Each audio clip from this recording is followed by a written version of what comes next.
جب حضور اکرم صلی اللہ تعالیٰ علیہ وسلم کا دور تھا ظاہری زندگی کا، اس وقت بیت المقدس پر عیسائیوں کا ہی قبضہ تھا.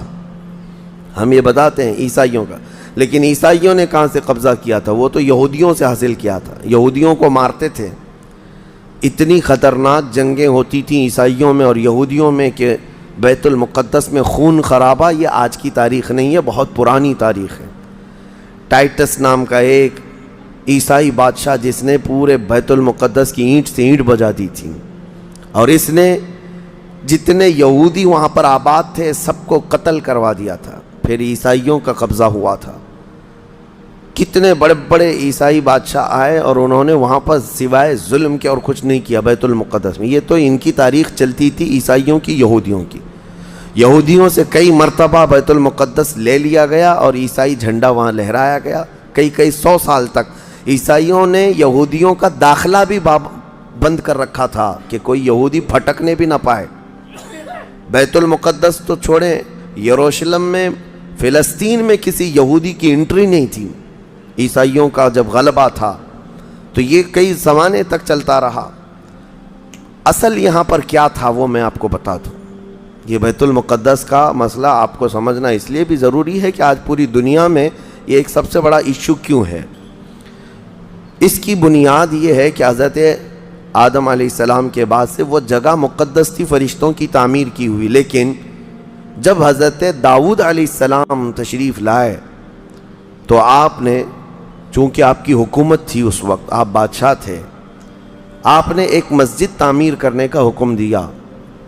لیکن آپ کے زمانے میں وہ کام نہ ہو سکا تو اپنے بیٹے حضرت سلیمان علیہ السلام کو انہوں نے حکم دیا. سلیمان علیہ السلام بادشاہ بھی ہوئے اور داؤد علیہ السلام کی کرسی پر بھی فائز ہوئے، اور وہ نبی بھی تھے، رسول بھی تھے، امت بھی تھی آپ کی. اور سلیمان علیہ السلام کو تو اللہ تعالیٰ نے ایسی طاقت دی تھی کہ وہ ہواؤں پر بھی حکومت کرتے اور جنات پر بھی حکومت کرتے. تو سلیمان علیہ السلام نے کام شروع کیا. یہ وہ جگہ تھی جہاں موسیٰ علیہ السلام عبادت کیا کرتے تھے. اس جگہ پر سلیمان علیہ السلام نے ایک مسجد بنانے کا حکم دیا اور یہ جنات بنانا شروع کرتے ہیں. اس کا ذکر قرآن پاک میں بھی موجود ہے. حضرت سلیمان علیہ السلام نے جب پورا ڈیزائن دیا کہ اس طرح سے بننا ہے تو پھر جنات تعمیر کرتے رہے، جنات تعمیر کرتے رہے. اور جنات اتنا خوف کھاتے تھے سلیمان علیہ السلام سے کہ وہ ایک لمحہ بھی حضرت سلیمان علیہ السلام سے غافل نہیں ہوتے یا حکم عدولی نہیں کرتے. ہوا یہ کہ کام ابھی کمپلیٹ نہیں ہوا تھا کہ سلیمان علیہ السلام کا انتقال ہوا تو جنات بھاگ جاتے. لیکن اللہ کی مصلحت، حضرت سلیمان علیہ السلام لکڑی لے کر یوں کھڑے رہتے تھے، اپنا عصا لے کر کے کھڑے رہتے تھے اور کام دیکھتے رہتے تھے. جب تک سلیمان علیہ السلام کھڑے ہیں تیزی سے جنات بڑے بڑے پتھر لاتے تعمیر کرتے رہتے تھے. انتقال ہوا سلیمان علیہ السلام کا اور آپ ایسے ہی کھڑے رہ گئے. آپ کے کھڑے کھڑے وفات ہوئی ہے. اور اس طرح سلیمان علیہ السلام کی وفات کو سالوں گزر گئے لیکن آپ وہاں سے ہٹے نہیں کیونکہ کام چل رہا تھا. قرآن میں ہے، اللہ تعالیٰ فرماتا ہے جب لکڑی کو دیمک کھا گئی، کتنے سال گزر گئے ہوں گے. حضرت سلیمان علیہ السلام یوں ہی کھڑے تھے. اور عام دوسرے لوگوں کی موت تو چھوڑو، نیند میں کھڑا ہو کر کے دکھائے. وہ اللہ کے نبی تھے کہ انتقال کے بعد بھی وہ کھڑے رہے. روایتوں میں کئی سالوں تک، 10 سالوں تک آپ کھڑے رہے. اور اس کے بعد دیمک کھا گئی لکڑی کو تو لکڑی ٹوٹ گئی. تب سلیمان علیہ السلام زمین پر آ گرے. جنات اسی وقت جان گئے کہ یہ تو انتقال کر گئے. تب تک بیت المقدس کا کام کمپلیٹ ہو گیا تھا، جنات بھاگ گئے سب. یہ تعمیر، اس کو اصل میں بیت المقدس نہیں کہا جاتا تھا اس وقت، یہ ہیکل سلیمانی. یہ یہودیوں کے عقیدے کے اعتبار سے فرسٹ ٹیمپل ہے، پہلا مندر یا پہلی مسجد جو بھی ہے مقدس تھی. یہ ہیکل سلیمانی جو سلیمان علیہ السلام نے جنات سے بنایا تھا، اور سلیمان علیہ السلام کی کرسی جہاں لگتی تھی اس وقت حضرت سلیمان علیہ السلام نے جنات اور سرکش لوگوں سے اور جادوگر لوگوں سے سب چیزیں جادو کی چھین کر اپنی کرسی کے نیچے دفن کر دیا تھا. سب ختم کیا تھا کہ کوئی جادو ٹونا یہ سب چیزیں نہ ہوں. کیونکہ یہودی جادو کے پیچھے بہت بھاگتے تھے، صرف جادو میں ہی دن رات۔ آپ نے سب دفن کیا اور اس کے بعد آپ کے انتقال کے بعد سالوں بیتے اور اسی طرح سے رہے، لیکن پھر یہ ہیکل سلیمانی کو ایک بادشاہ آیا جو عراق کا رہنے والا تھا، اس کی یہودیوں سے دشمنی تھی، اس نے ایسا حملہ کیا کہ پورے ہیکل کو توڑ ڈالا، یعنی جو جنات کا بنایا ہوا تھا اس کو مکمل طور سے مسمار کر دیا، ایک دیوار باقی رہ گئی، ایک دیوار باقی رہ گئی، جہاں جا کر کے آج یہ یہودی روتے ہیں، دیوار گریا اس کو کہتے ہیں، وہ اس زمانے کی ایک باقی رہ گئی، باقی پورا ہیکل گرا دیا۔ زمانہ بیت گیا، یہودی اس بات پر روتے رہے کہ ان کو مارا گیا، قتل کیا گیا، پھر عیسائیوں کا اس پر قبضہ رہا، پھر عیسائیوں سے یہودیوں نے ایک بار پھر حاصل کیا، پھر دوبارہ یہ ٹائٹس کے زمانے میں عیسائیوں نے مار کر کے پورے یہودیوں کو خون خون کر دیا، اور پھر بیت المقدس کچھ نہیں تھا، ایک دیوار تھی، ایک دوسری وہاں پر ایک چھوٹی سی عمارت بنائی گئی، اس عمارت کو یہ سیکنڈ ٹیمپل کہتے ہیں، سیکنڈ ٹیمپل، یہ دوسرا مندر، اور اسی کو عبادت گاہ بنا کر چلتے رہے۔ زمانہ بیتا یہاں تک کہ حضور صلی اللہ تعالیٰ علیہ وسلم کی نبوت کا اعلان ہوا، پھر اس کے بعد 23 سال گزرے، پھر آپ کی وفات کے بعد صدیق اکبر کا زمانہ آیا، پھر سیدنا عمر فاروق کا زمانہ آیا۔ تقریباً یہ 26-28 ہجری کی بات ہے، حضرت عمر کے دور میں۔ پھر حضرت عمر فاروق کے دور میں جو فتوحات ہو رہی تھی، اسلام پھیلتا جا رہا تھا، تب صحابہ کے ایک لشکر کو حضرت عمر نے فلسطین بھی بھیجا، جس میں حضرت ابو عبیدہ بن جراح بھی تھے۔ تو ان صحابہ نے اس چھوٹے سے لشکر کو لے کر فلسطین کا معرکہ ایسا سر کیا کہ یہ عیسائی سب جان چکے تھے حالات کیا چل رہے ہیں، سیرنڈر ہو گئے اور کہا ہم جو ہے یہ بیت المقدس کی ساری چابیاں آپ کے حوالے کرتے ہیں، لیکن ایک شرط ہے کہ ہم آپ کے ہاتھ میں نہیں دیں گے بلکہ مسلمانوں کے امیر المومنین کے ہاتھ میں دیں گے، وہ آئیں ہمارے پاس۔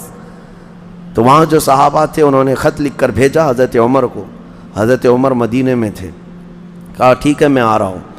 قبلہ اول مسلمانوں کے ہاتھ میں تھا، بیت المقدس آ رہا تھا، سیدنا عمر فاروق مدینے سے چل پڑے، ایک غلام کے ساتھ نکلے اور ایک سواری ہے، ایک خچر ہے، اور دونوں بھی کس انداز سے جا رہے ہیں، ایسا امیر المومنین جس کے رعب سے قیصر و کسریٰ کانپتے تھے، لڑائی کی کسی کے اندر مجال نہیں تھی، وہ ایک خچر کے سواری پر اتنا لمبا سفر طے کر رہے ہیں، وہ بھی غلام سے یہ طے کر رکھا ہے 1 میل میں بیٹھوں گا، 1 میل تو بیٹھنا، ہاں تو رسی پکڑ کے چلے گا 1 میل تک، اور اس کے بعد جب تو بیٹھے گا تو میں رسی پکڑ کے چلوں گا 1 میل تک، اس طرح سے تو سفر طے کیا۔ جب فلسطین پہنچ رہے تھے اور اس وقت لوگوں میں خبر تھی کہ امیر المومنین آ رہے ہیں، تو لوگ دیکھنے کے لیے شہر سے بھاگے بھاگے باہر آئے۔ اتفاق ایسا کہ اس وقت خچر گھوڑے پر بیٹھنے کی باری غلام کی تھی اور نکیل رسی حضرت عمر کے ہاتھ میں تھی۔ دوڑے ہوئے لوگ آئے جو نہیں پہچانتے تھے، عیسائیوں نے امیر المومنین کہہ کر اس غلام کا استقبال کیا کہ تشریف لائیں۔ تب جو صحابہ تھے وہاں پر انہوں نے پکار کر کہا نادانو، وہ امیر المومنین نہیں، رسی پکڑا ہوا امیر المومنین ہے، یہ امیر المومنین ہے۔ پہلی مرتبہ ان اعلیٰ اخلاق و کردار کو عیسائیوں نے دیکھا تھا کہ وقت کا خلیفہ کوئی گھوڑے کی رسی پکڑ کر کے بھی چلتا ہے، تو بہت متاثر ہوئے، اور اس کے بعد بنا کسی جنگ کے حضرت عمر فاروق رضی اللہ تعالیٰ عنہ بیت المقدس میں داخل ہوئے، اور ان عیسائیوں نے جو کچھ بھی وہاں پر کیا تھا اس کو نکالا۔ پھر حضرت عمر فاروق رضی اللہ تعالیٰ عنہ نے پہلی اذان دینے کا حکم فرمایا، وہ ظہر کی اذان تھی، آپ نے وہاں پر نماز پڑھائی۔ پھر اس کے بعد یہ سلسلہ چلتا رہا۔ اب اس میں تفصیل ہے، عیسائیوں کو اسی طرح ہم بھی بھگاتے، مسلمان بھی بھگاتے، جیسے یہ یہودیوں کو بھگاتے تھے، تو انہیں آج بولنا چاہیے تھا کہ مسلمانوں نے زبردستی قبضہ کیا۔ حضرت عمر فاروق کا عام اعلان تھا کہ جو یہاں پر رہنا چاہے اس کے لیے کھلی آزادی ہے، حتیٰ کہ عیسائیوں کا چرچ بھی تھا پرانا، حضرت عمر نے کہا اس کو توڑا نہ جائے، اس میں عبادت جو ہوتی ہے ان کو اپنی عبادت کرنے دیا جائے۔ حضرت عمر چاہتے تو اینٹ سے اینٹ بجا دیتے، نکال کر صاف کر دیتے، لیکن آپ نے کھلی اجازت دی، اور عیسائی ویسے ہی باقی رہے۔ 400 سال تک یہ سلسلہ چلتا رہا۔ پھر فاطمی دور آیا، یعنی بنو عباس کی خلافت ختم ہوئی۔ فاطمیوں کا غلغلہ تھا، انہوں نے خلافت سنبھالی، لیکن وہ مضبوط نہیں تھے، کمزور خلیفہ آئے، جس کی وجہ سے صلیبی طاقتیں جتنی بھی تھیں سب آ کر کے اس خلیفہ پر قبضہ جما لیا، اور بیت المقدس میں اجازت پہلے مانگ لی کہ ہمیں آنے جانے کی اجازت دی جائے۔ جب آنے جانے کی اجازت مل گئی تو پورے علاقے پر زبردستی غاصب قبضہ کر کے وہاں سے سارے مسلمانوں کو ختم کر دیا، بہت مسلمانوں کا قتل کیا۔ فلسطین کی سرزمین یہودیوں کے قتل سے بھی بھری ہے، مسلمانوں کے قتل سے بھی بھری ہے، اور یہودیوں نے عیسائیوں کا بھی قتل کیا ہے، لیکن مسلمانوں کا قتل عام کر کے یہ زبردستی فائز ہوئے ہیں کہ اس پہ بیت المقدس پر یہ قبضہ جو ہے 87 ایئرز تک چلتا رہا، 87 سال تک۔ یہ اس وقت کا المیہ تھا کہ مسلمان خلیفے تھے، گورنر تھے، بہت سارے حکمران تھے، رونا روتے تھے، لیکن کوئی آگے بڑھنے کو تیار نہیں تھا۔ کردستان کا ایک شہزادہ صلاح الدین ایوبی، جو نور الدین زنگی کے شاگرد تھے اور ان کی فوج کے سپاہی تھے، ان کو یہ روزانہ خبریں تھی کہ بیت المقدس میں سب کچھ اجاڑ دیا گیا ہے، مسلمانوں کی اذان بند ہے، وہاں نہ جمعہ کا خطبہ ہو سکتا ہے، نہ ہی عبادت کے لیے وہاں پر نماز پڑھی جا سکتی ہے۔ ایک دن گزر رہے تھے، انہوں نے ایک لکڑی کا ممبر بنوایا اور پھر عزم کر لیا کہ یہ ممبر میں بیت المقدس میں رکھ کر کے رہوں گا اور اس سے خطبہ دیا جائے گا۔ وہ ان کا عزم تھا اور اس پر لے کر کے چلتے رہے۔ تقریباً آپ نے 17 جنگیں لڑی ہیں، 17 جنگیں لڑی، اور صلاح الدین ایوبی کو جو درپیش مسائل تھے وہ کہا گیا ہے کہ پہلے تو انہوں نے جو روڈ میپ بنایا تھا اس حساب سے ان کو 2 سال کے اندر یہ جنگوں میں فتح کر لینا تھا۔ 2 سے 4 سال کے اندر ان کے دماغ میں یہ تھا کہ بیت المقدس کو میں حاصل کر لوں گا، لیکن فرماتے ہیں کہ اپنوں کی مخالفت اتنی تھی، جگہ جگہ سے کوئی مسلمان بیٹھا ہوا ہے، نواب بیٹھا ہے، کہیں کوئی کسی چھوٹے علاقے کا خلیفہ، کوئی گورنر، سب پکڑ پکڑ کر کے ان کی ٹانگ کھینچیں، ان کے فوجیوں میں ورغلائیں اور الگ الگ وسوسے ڈالیں، جس کی وجہ سے پہلے اپنوں سے بھڑتے بھڑتے آپ کو 18 سال لگ گئے۔ بیت المقدس پھر پہنچے، صلیبیوں سے معرکہ آرائیاں ہوتی رہیں، پھر وہ 87 سال کے بعد صلاح الدین ایوبی نے دوبارہ بیت المقدس کو ان عیسائیوں سے پاک کیا، اور آپ نے وہ ممبر وہاں پر لگایا اور تاریخی خطبہ عطا کیا تھا۔ اس کے بعد وہ بیمار ہو گئے صلاح الدین ایوبی رحمۃ اللہ تعالیٰ علیہ۔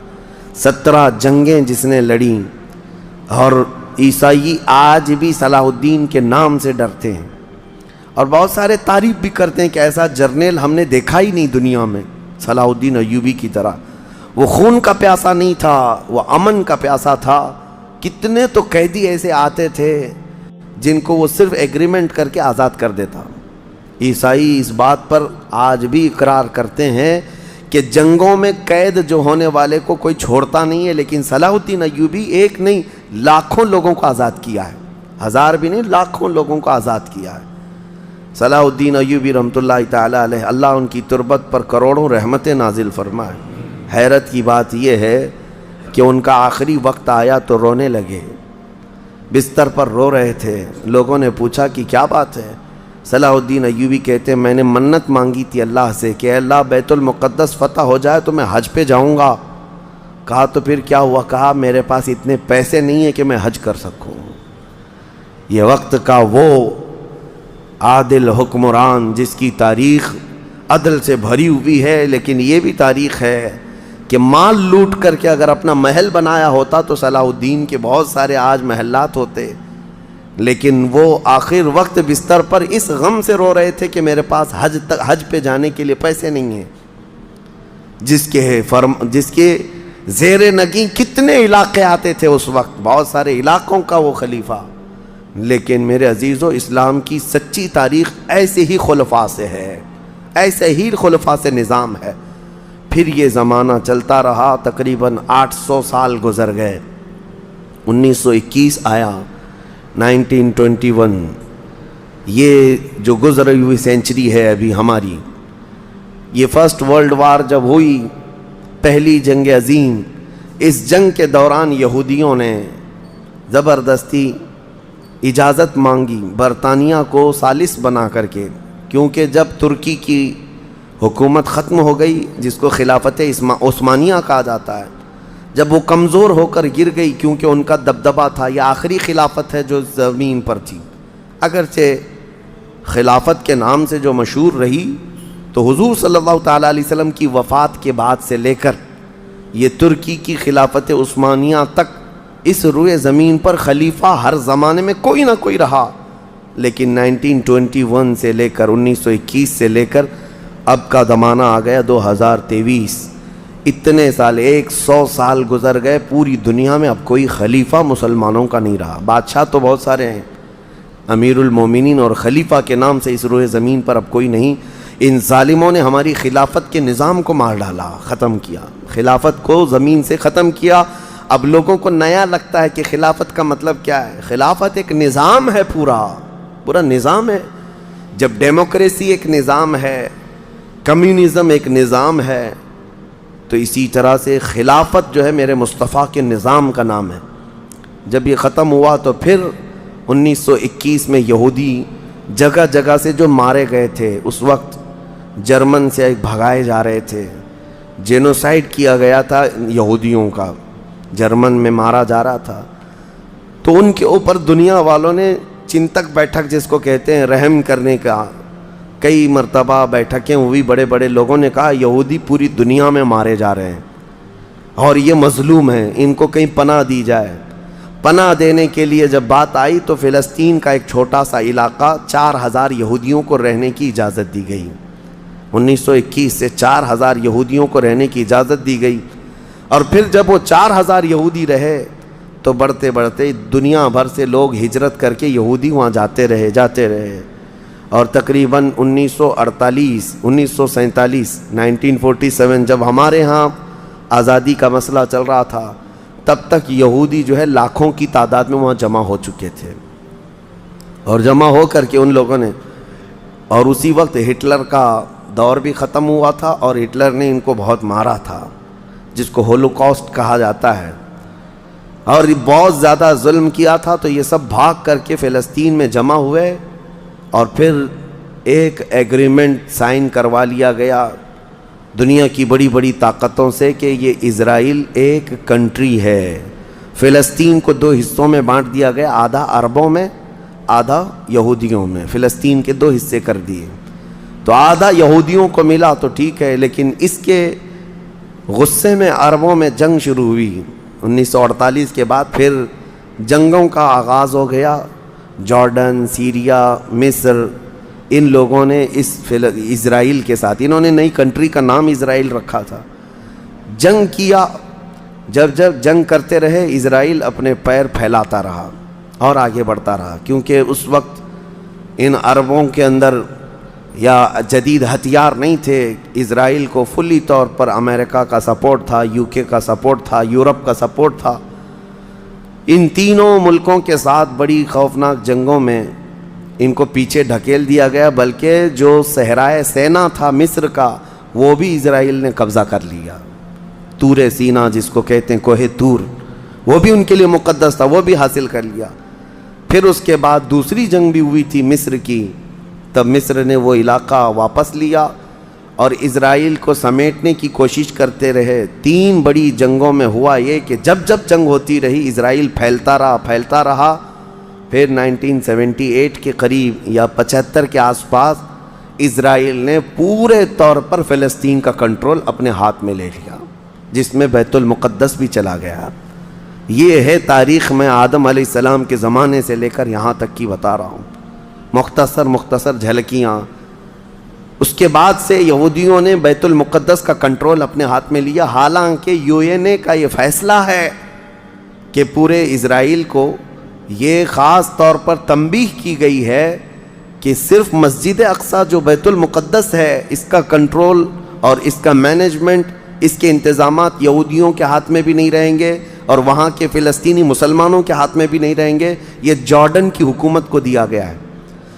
جارڈن کی حکومت، جس کو کسٹوڈین آف یہ کہا جاتا ہے بیت المقدس، وہ اس کے انتظام دیکھتی ہے، لیکن برائے نام ہے یہودیوں نے دھجیاں اڑا رکھی ہیں پورے دنیا بھر کے قوانین کی۔ جہاں جہاں ان کو پابندی تھی کہ یہاں نئے گھر نہیں بنائیں گے، ابھی 3-4 سال پہلے انہوں نے پورے مسلمانوں کے محلے کو ختم کر کے 200 گھر بنائے، یہودیوں کو آباد کیا۔ برسوں سے یہاں جو مسلمان تھے، ابھی آپ جا کر کے کبھی دیکھیں یروشلم، بیت الحم، جو بیت المقدس کے آس پاس کے علاقے، رحم اللہ، 40 سال 45 سال ہو گئے دکانوں کو تالے لگے ہوئے ہیں، جالے لگے ہوئے ہیں، لیکن کھولنے کی اجازت نہیں ہے۔ اتنے پرانے وقت سے دکانیں بند ہیں، کہا کہ نہیں، یہودیوں کی طرف سے کوئی یہاں پر کھولنے کی اجازت نہیں ہے، مسلمانوں کے نام پر۔ اور اللہ کا فضل تو دیکھیں، وہ مسلمان کیسے جگرے والے لوگ ہیں، میں نے اپنی آنکھوں سے دیکھا ہے۔ ہر جگہ کی طبیعت کے اعتبار سے اللہ تعالیٰ مخلوق پیدا کیا ہے۔ ان ظالم غاصب اسرائیلیوں کو ہم نے دیکھا، یہ بندوق تانے بیت المقدس کے ہر دروازے پر کھڑے رہتے ہیں، اور مسلمانوں کا فلسطینی 8 سال کا بچہ آتا ہے، اس کی نال یوں پھینک کر کے مسجد میں اندر جاتا ہے، نماز پڑھتا ہے، پھر نکلتا ہے، اور وہ فوجی دیکھتا رہ جاتا ہے، کچھ نہیں کرتا۔ بسا اوقات گولیوں سے برساتے ہیں، روزانہ کا معمول یہ ہے۔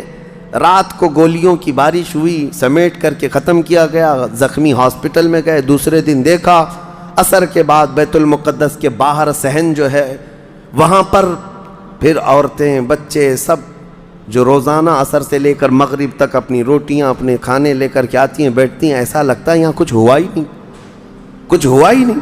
مائیں بچوں کو بچپن سے یہ چیز ڈال دیتی ہیں کہ بیٹا اگر تو ابھی گھر سے گیا نماز کے لیے تو ہمیں یہ یقین نہیں ہوتا کہ تیرا جسم آئے گا کہ تیری لاش آئے گی۔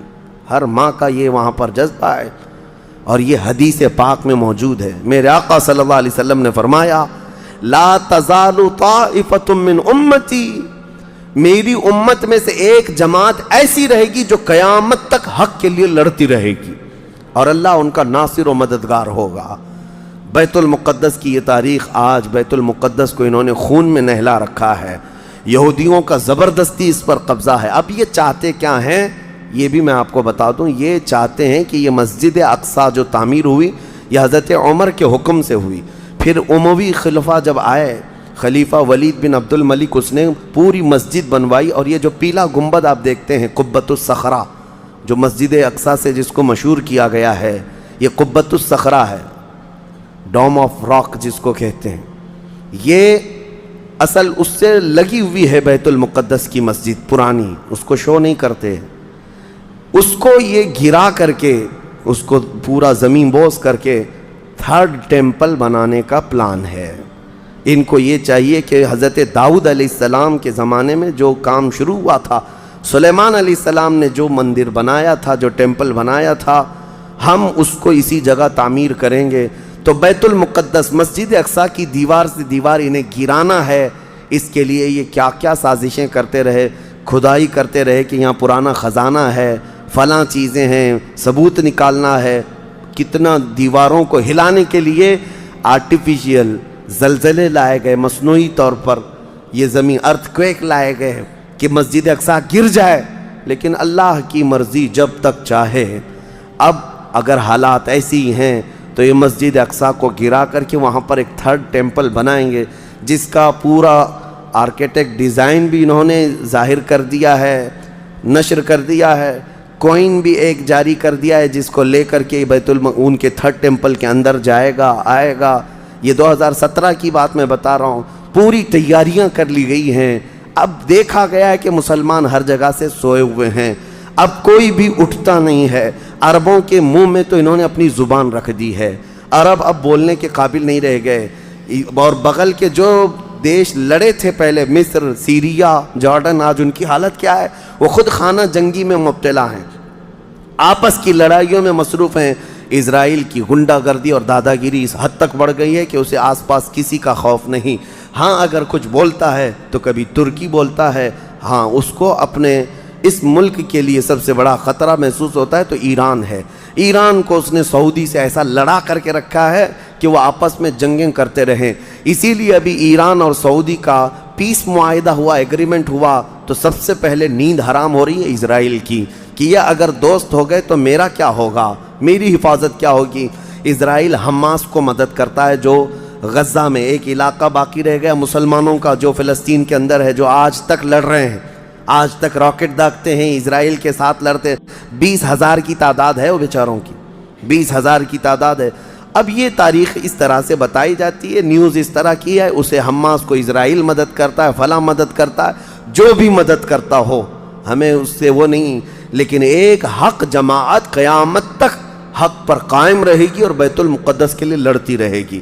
پھر وہ دن آئے گا جب میرے آقا صلی اللہ تعالیٰ علیہ وسلم کی حدیث پاک ہے، خراسان سے ایک جماعت نکلے گی، خراسان سے ایک جماعت نکلے گی۔ خراسان پہلے کے دور میں رشیا کا کچھ حصہ، افغانستان کا کچھ حصہ، ایران کا کچھ حصہ، ایک پورا بڑا نقشہ ہے، اس کو پرانا خراسان آپ دیکھیں گے۔ خراسان سے ایک جماعت نکلے گی، ان کے ہاتھ میں کالے جھنڈے ہوں گے۔ میرے آقا نے فرمایا وہ اتنی تیزی سے نکلیں گے کہ دنیا کی بڑی سی بڑی طاقت ان کا راستہ نہیں روک سکے گی، اور وہ سیدھے جھنڈے لے جا کر کے بیت المقدس میں نصب کریں گے، اور پھر اسلام کا پرچم وہاں سے بلند کیا جائے گا۔ یہ قیامت کے قریب ہونا ہے۔ اب میں اس بات پر اپنی گفتگو ختم کرتا ہوں۔ دعائیں تو ہیں کہ اللہ تعالیٰ بیت المقدس کو آزاد کرے، لیکن یہودی جتنے دن ناچتے رہیں گے، دندناتے رہیں گے، ایک دن آنا ہے دنیا اوپر سے نیچے ہو جائے، نیچے سے اوپر ہو جائے، مگر میرے مصطفیٰ کا فرمان ہو کر رہے گا انشاءاللہ، اور غلبہ اسلام آ کر رہے گا۔ آج یوم القدس کے طور پر پوری دنیا میں یہ بات منائی جا رہی ہے۔ میں بچوں میں یہ انفارمیشن نقل کرنا چاہتا ہوں کہ بچوں یاد رکھو ہمارا بیت المقدس سے کیا رشتہ ہے، ہمارا کیا تعلق ہے، اور ہمارے لیے وہ کتنی عظمت والی جگہ ہے۔ اس لیے کہ آپ ہندوستان میں ہیں، دور دراز ہیں، کہیں پر بھی ہیں، لیکن روحانی رشتہ تمہارا جب مدینے سے جڑا ہے تو مدینے کے آقا کے فرمان سے بھی جڑا ہوا ہے۔ اللہ کریم ہم سب کو بیت المقدس کے محافظین میں شامل فرمائے۔